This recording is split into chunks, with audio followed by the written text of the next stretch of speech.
Pilgrims! This is Katie, Leah, I'm Kennedy, and Mallory, and today we're going to take you on the journey of a lifetime, following the path of St. Ignatius. Follow us as we travel through Spain, Paris, and Italy, and visiting historical sites and cities. From this pilgrimage, we hope to gain a greater understanding of our faith and the Jesuit faith and explore new parts of the world. Little do we know that we would leave this pilgrimage with new friendships, lifelong memories, and more importantly, a deeper and more meaningful connection with God. So who's ready to come along with us on this amazing, life-changing journey?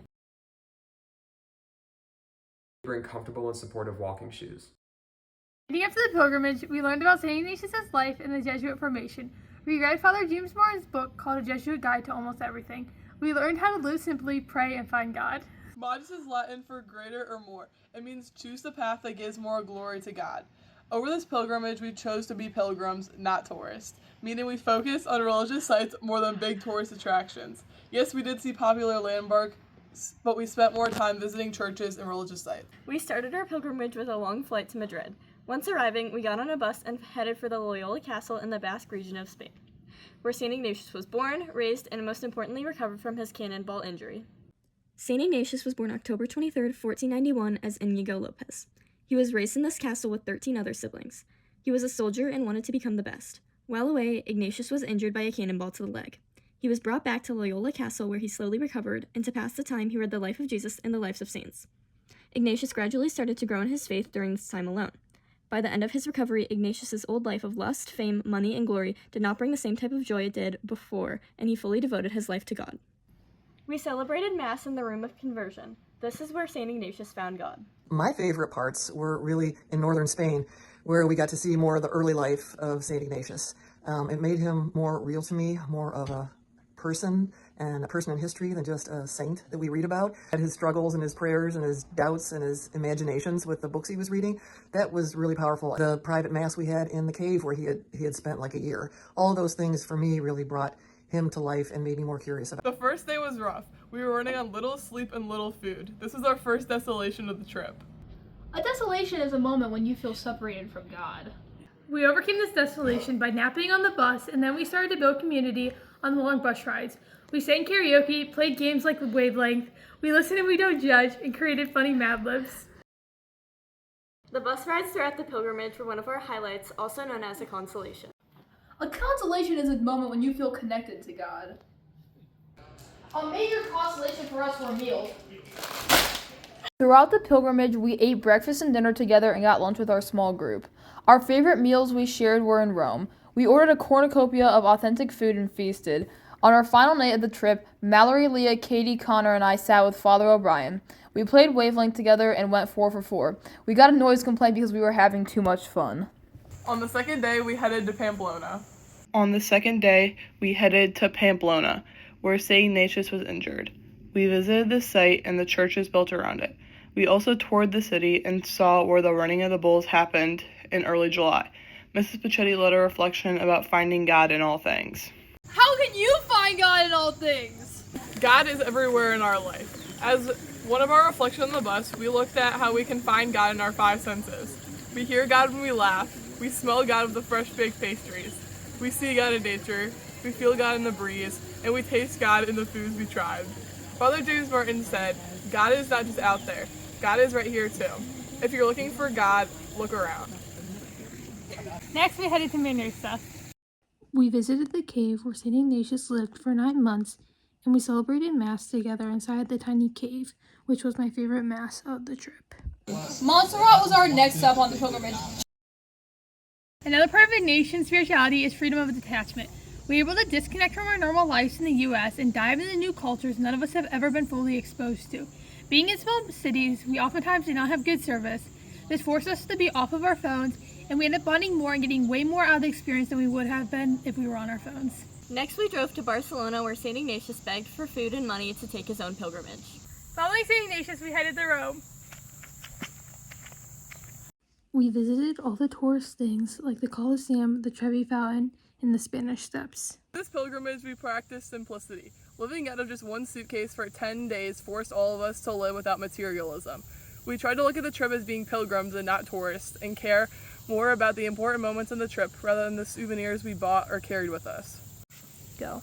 We visited Vatican City, went inside St. Peter's Basilica, and then the Sistine Chapel.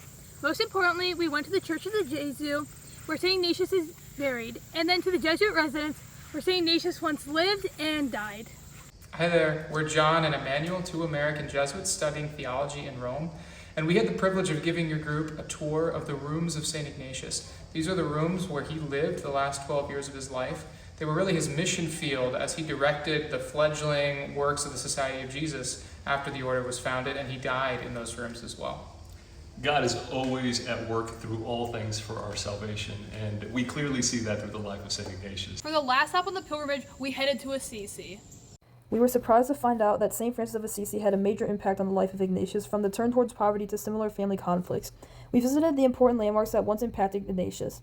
As we arrived at the mountains and winding roads of Assisi, we were unsure what to expect, not knowing much about the small city. Immediately, the majority of us felt at home and found comfort and an easy time finding God in all things. While we were in Assisi, we had Mass in the monastery and visited St. Francis's home. We also walked the streets, ate and shopped in the main square, and enjoyed the view looking out onto On New our Assisi. last night there, we spent time in reflection by doing an examination of conscience. We practiced being contemplatives in action, meaning finding how to balance spiritual life with everyday life. In this reflection, we spent part of the time focusing on our vocation, which is who God is calling us to be. We spent time reflecting on our experiences and finding the moments we missed along the way where God was calling us towards our deepest desires of who we want to be going forward. The biggest Ignatius spirituality moment that impacted us was gratitude. We learned to be grateful for each other. 10 days is a long time to travel together, and we learned early on to savor every moment we could.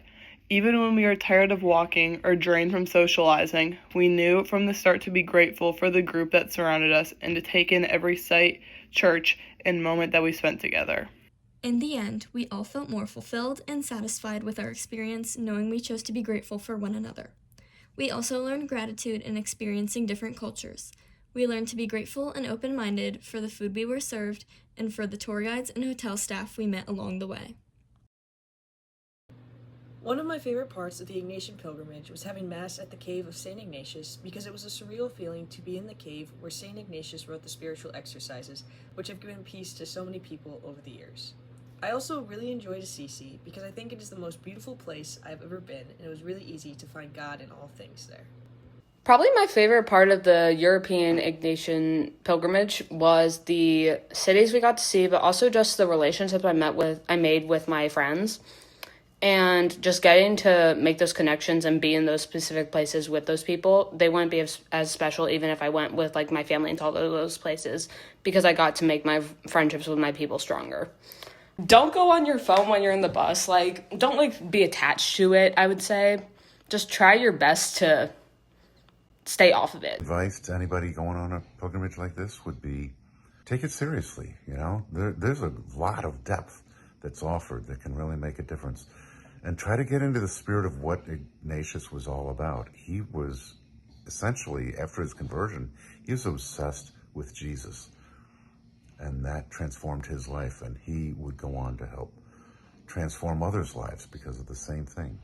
So the ultimate focus is it really is about Jesus. Favorite parts of that trip, one was the good energy that made for a lot of good experiences and allowed relationships and excitement and discovery to develop. We were challenged by the different cultures in Europe, like the lack of bathrooms, trash cans, and food differences. Now that the pilgrimage has ended, God is inviting us to go forth and continue to spread His word. After returning home, we have made a commitment to continue to strengthen our faith by having meaningful prayers. We hope this documentary inspires you to consider taking this life-changing pilgrimage. Thank you all for joining us on this journey. You guys should definitely take this trip next year if you have the opportunity. We all took away something that we will cherish forever. Now, for the best part, a few of our favorite bloopers.